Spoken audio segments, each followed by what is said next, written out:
25 साल का अरसा कोई कम होता है क्या? आप 1 महीने बाद गिरा देते, आप 2 महीने बाद कर देते, आप 3 महीने बाद कर देते। 25 साल से लोग एक जगह नमाज पढ़ रहे हैं, कुछ तो खुदा का खौफ होना चाहिए ना। 25 साल से एक जगह फजर की नमाज हो रही है, जोहर की हो रही है, असर की हो रही है, मगरिब की हो रही है, इशा की हो रही है, रमजान में तरावी हो रही है, ईद बकरीद हो रही है, वहाँ जुमे की नमाजें हो रही हैं, ईद उल फितर ईद उल अज़हा की नमाजें हो रही हैं। 25 साल से महल्ले वाले वहाँ एक क्राउड हो रहा है, बहुत बड़ा इज्तिमा हो रहा है, उसको आप लोगों के जॉगिंग के लिए और चहलकदमी के लिए आप गिरा दें, तो ये जब अल्लाह का खौफ नहीं होगा तो फिर ये काम बहुत आसान है।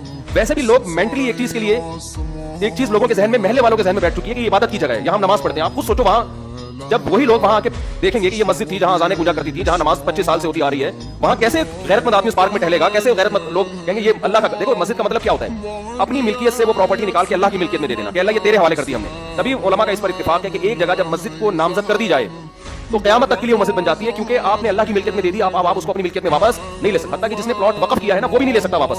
एक आदमी ने 1 करोड़ की प्रॉपर्टी खरीदी और मस्जिद के नाम वक़्फ कर दी, नमाजियों के लिए खोल दिया उसने उसको, अब वो वापस नहीं ले सकता कि मेरा प्लॉट है मैं वापस ले रहा हूँ, क्योंकि जब आपने वक़्फ कर दिया तो ये किसका हो गया? अभी अल्लाह का हो गया। तो ये दुश्मनी किससे हो रही है? सीधा सीधा ये मौलवियों से दुश्मनी नहीं हो रही है। हमारी गवर्नमेंट और ये लोग इसमें है कि मौलवी लोग एहतजाज कर रहे हैं क्योंकि मौलवियों के मफाद पे असर पड़ रही है। मौलवियों को कुछ भी नहीं हो रहा इससे, हमारे मफाद पे क्या असर पड़ रही है? कुछ भी नहीं हो रहा हमें, वो मस्जिद रहे ना रहे, मेरा क्या फायदा इससे भाई?